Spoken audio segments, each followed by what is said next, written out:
Hello दोस्तों, सबका स्वागत है ब्राइट वे में। मैं मोनू शर्मा आज आप लोगों को बताने जा रहा हूं वेस्टीज के सबसे बड़े दो नुकसान। जी हाँ, वेस्टीज में दो बहुत बड़े नुकसान होते हैं और अगर आप इसका नुकसान नहीं जानते हैं तो आज जान लीजिए, वरना कल को आप अपने किसी भी पार्टनर्स के साथ में कह सकते हैं कि यार आपने तो मुझे नुकसान नहीं बताए थे। तो आप ये गलती आगे ना करें, तो इसलिए मैं आपको बताने जा रहा हूं वेस्टीज में दो बड़े बहुत नुकसान, जो वीडियो को लास्ट तक आप देखिएगा। सबसे पहला नुकसान वेस्टीज बिजनेस के अंदर, अगर आपने वेस्टीज को समझा है किसी भी डिस्ट्रीब्यूटर के थ्रू, किसी भी बिजनेस पार्टनर के थ्रू और बिजनेसमैन के थ्रू, तो सबसे पहले एक नुकसान जो यहां पाया जाता है वो है लॉस ऑफ डिले। बिल्कुल राइट, देरी करने का नुकसान। अब आप मन में सोच रहे होंगे ये तो मुझे किसी XYZ नाम के लड़के ने मुझे बताया था, बट आपको बताना चाहूंगा कि कहीं से भी आपने सुना हो, जाना हो, समझा हो, बट वेस्टीज में ये कुछ ज्यादा ही पाया जाता है। तो इसको मैं आपको क्लियर करना चाहता हूं कि लॉस ऑफ डिले क्या होता है, तो इसको समझिए। मान लेते हैं कि मैं एज ए डिस्ट्रीब्यूटर वेस्टीज का आप लोगों को बिजनेस प्लान समझा रहा हूं। वेस्टीज के बारे में आप लोगों को सारी डिस्कशन करने के बाद में, सब समझाने के बाद में आपने डिसीजन लिया कि हम वेस्टीज स्टार्ट करेंगे। तो सेम डे में हमने एक पर्सन का नाम है A, B एंड C, तीन लोगों की मीटिंग करी। ठीक है, एग्जाम्पल के लिए A ने बोला कि चलो मैं वेस्टीज में स्टार्टिंग तो कर लेता हूं, जो भी मुझे चीजें अच्छी लग रही हैं आई कैन परचेज, बट मैं काम अभी नहीं कर पाऊंगा, मैं बिजी हूं। शायद आप हाउसवाइफ हो सकते हैं, स्टूडेंट हो सकते हैं, ठीक है, आप बिजनेसमैन हो सकते हैं, डॉक्टर हो सकते हैं, कुछ भी हो सकते हैं, बिजन से आप बिजी हो सकते हैं। तो ए ने डिसीजन लिया कि मैं स्टार्ट कर लेता हूं बट अभी बिजनेस नहीं कर पाऊंगा। ठीक है, उसके नीचे बी आया। बी ने बोला यार मैं बिजनेस भी करूंगा और आगे भी बढ़ूंगा। तो जैसे 6x6 प्लान है जो हमारा, अगर 6 लोगों को आप बताते हैं और आगे जब वो 6 को रिकमेंड करेंगे, इस पे भी मैंने वीडियो बनाई हुई है, आई बटन पे जाके देख सकते हैं। तो 6x6 प्लान के अकॉर्डिंग बी ने जब बिजनेस स्टार्ट किया और इसने बोला मैं काम भी करूंगा, तो इसने 1555 लोगों की टीम बना ली अकॉर्डिंग टू प्लान। एक एग्जाम्पल लेके चलते हैं, कुछ समय के अंदर में इन्होंने बना ली। अब उसके नीचे सी आए। सी ने बोला मैं भी बिजनेस करूंगा, मैं भी काम आगे बढ़ाऊंगा, इनने भी 1555 लोगों की टीम बना ली।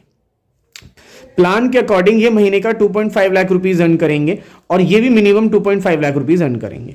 अब यहां पर एक चीज निकल के आती है, ए ने देखा जब बी और सी इंसान हैं, दोनों के हाथ पैर हैं, आंख नाक कान मुंह है, मतलब उसकी तरह दिखने वाले मनुष्य हैं, तो यार मैं क्यों नहीं कर सकता? जब ये लोग कर सकते हैं तो मैं क्यों नहीं कर सकता? इसने भी चीजों को समझा और इसने भी काम को स्टार्ट किया और डेफिनेटली जब ये लोग कर पाए, जब ये भी काम स्टार्ट करेंगे, तो इन्होंने भी 1555 टीम बना ली, 2.5 लाख रुपीज अर्न कर रहे हैं अकॉर्डिंग टू प्लान। या अब यहां पर एक क्वेश्चन आप ध्यान से सुनिएगा। मान लेते हैं जो सी इंसान है वो 1555 लोगों की टीम बना रखी है उसने, बिल्कुल हाँ। अब 1555 के अलावा तो और कोई नहीं है? जी नहीं है। तो महीने की इनकम कितनी आएगी? 2.5 लाख रुपए आएगी, बिल्कुल सही कहा आपने। अब चलते हैं बी के पास। बी के पास 1555 लोग हैं और कोई भी है? बिल्कुल सही समझे, बी के पास तो सी है।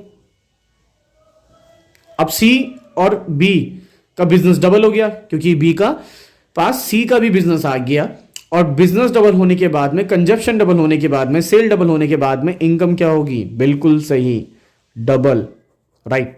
अब ए के बाद देखे जाए तो बी और सी है, और जब ए के बाद बी और सी है तो बिल्कुल सही समझे आप, इनकी भी इनकम में बेनिफिट आएगा, फर्क आएगा। तो यहां पर एक चीज समझ में आती है, आप लोगों से मेरा एक क्वेश्चन है कि ए पे आना चाहिए कि सी पे आना चाहिए?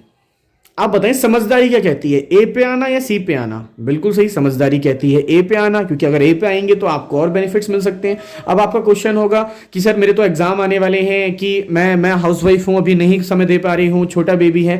देखिए सारी चीजें एक तरफ, मेरा मानना बिल्कुल सही है कि सारी चीजें एक तरफ, आप भी इस चीज को समझिए कि वो सारी चीजें बिल्कुल हैं और जिंदगी में वो चलती रहेंगी, क्योंकि जीवन ही आधार है, उनके पीछे तो हम चल ही रहे हैं, है ना। स्टडी चल रहा है, बिजनेस चल रहा है, नौकरी चल रही है, घर का काम चल रहा है। लेकिन एक बात को समझिए कि अगर हमने डिसीजन लिया और हम वर्किंग नहीं भी कर पाए, जो अपना प्रोडक्ट अच्छे लग रहे हैं हमने वो यूज कर रहे हैं, अगर हम वर्किंग नहीं भी कर पाए तो क्या कोई हमारा घाटा हो रहा है?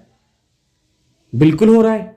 अगर हम वर्किंग नहीं कर पाए तो, और हमने वेस्टीज बिजनेस को स्टार्ट नहीं किया, तो घाटा हो रहा है कि जो एक्स्ट्रा टीम मिल रही थी ये नहीं मिल पाएगी आपको।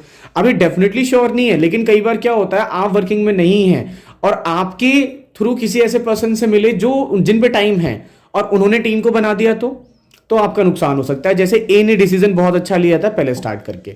अब यहां पर चीज क्या आती है, कार खरीद लीजिए, पेट्रोल नहीं डाल रहे उसमें, तो गाड़ी चलेगी? जी नहीं चलेगी, सिंपल सी बात है। सेम वेस्टीज में रजिस्ट्रेशन फॉर्म तो आपने भर लिया है, लेकिन आप आईडी एक्टिवेट करने के लिए बिलिंग नहीं करा रहे हैं। आप बिलिंग नहीं कराएंगे तो आईडी एक्टिवेट होगी? नहीं होगी। उसके पीछे कारण क्या है? कंपनी ये कहती है कि बिजनेस ऐसा है कि पहले आप इस्तेमाल करें, एक डायलॉग है, पहले आप इस्तेमाल करें फिर किसी को रिकमेंड करें। यहां पर ये चीजें नहीं होती हैं कि आपने बहुत सारे टीवी में एडवर्टाइजमेंट देखे होंगे कि पोस्टर में से कोई निकल के आता है और वो पूछता है कि आपके टूथपेस्ट में नमक है। प्रैक्टिकली आपको क्या यकीन लगता है कि वो वाला पेस्ट करते होंगे? क्या वो इस साबुन से नहाते होंगे? क्या वो वाला हेयर ऑयल लगाते होंगे जो ठंडा ठंडा कूल कूल है? प्रैक्टिकली सोचिए माइंड में, नहीं है।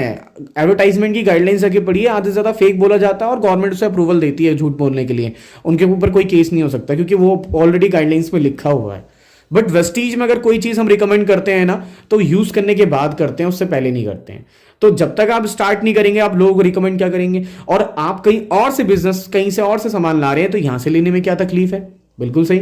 आज तक कोई ना कोई ब्रांड यूज कर रहे हो ना तो यहां से लेके इस्तेमाल कीजिए। हालांकि आपके घर में बहुत सारा सामान होगा, नो डाउट, अगले महीने खत्म होने वाला होगा। ज्यादा से ज्यादा क्या होगा, इस महीने अगर आपने सामान ले लिया तो अगले महीने सामान नहीं आएगा। और आप कुछ मत करिएगा कि इस महीने का सामान होल्ड कर देना, समझना क्यों कर देना, नुकसान नहीं कराऊंगा आप लोगों का। जो भी मिनिमम सामान लाए आप होल्ड कर देना और जो वेस्टीज से लाए उसको यूज करना। अब होगा क्या, क्योंकि हम बिजनेस माइंडसेट से यहां पर आ रहे हैं। हम किस माइंडसेट से आ रहे हैं? जी बिल्कुल सही, हम बिजनेस माइंडसेट से आ रहे हैं। तो हम लोग जब वेस्टीज के प्रोडक्ट को यूज करेंगे, हालांकि अगले महीने जो हमारा सामान बचा हुआ था वेस्टीज से मत लो, कोई दिक्कत नहीं है, वो वाला बचा हुआ यूज कर लो, नो डाउट। लेकिन आप इस चीज को समझिए, जब यूज करेंगे तभी तो रिकमेंड करेंगे, और रिकमेंड करने पे जब इतनी बड़ी इनकम हो सकती है तो क्या बुराई है? बिल्कुल। तो फर्स्ट जो सबसे बड़ी मिस्टेक होती है लॉस ऑफ डिले, वो मैंने आपको यहां पर बताई कि इस मिस्टेक को आप ना करें। और जो नेक्स्ट मिस्टेक के बारे में हम बात करेंगे वो नेक्स्ट वीडियो में करेंगे। और उसके लिए आप कनेक्टेड रहें, यूट्यूब चैनल को सब्सक्राइब कर लें। कोई भी डाउट है तो आप मुझे व्हाट्सएप में पूछ सकते हैं, कमेंट कर सकते हैं, और अगर आप वेस्टी बिजनेस करना चाहते हैं तो मुझे मैसेज कर सकते हैं। Thank you, wish you well, thank you so much.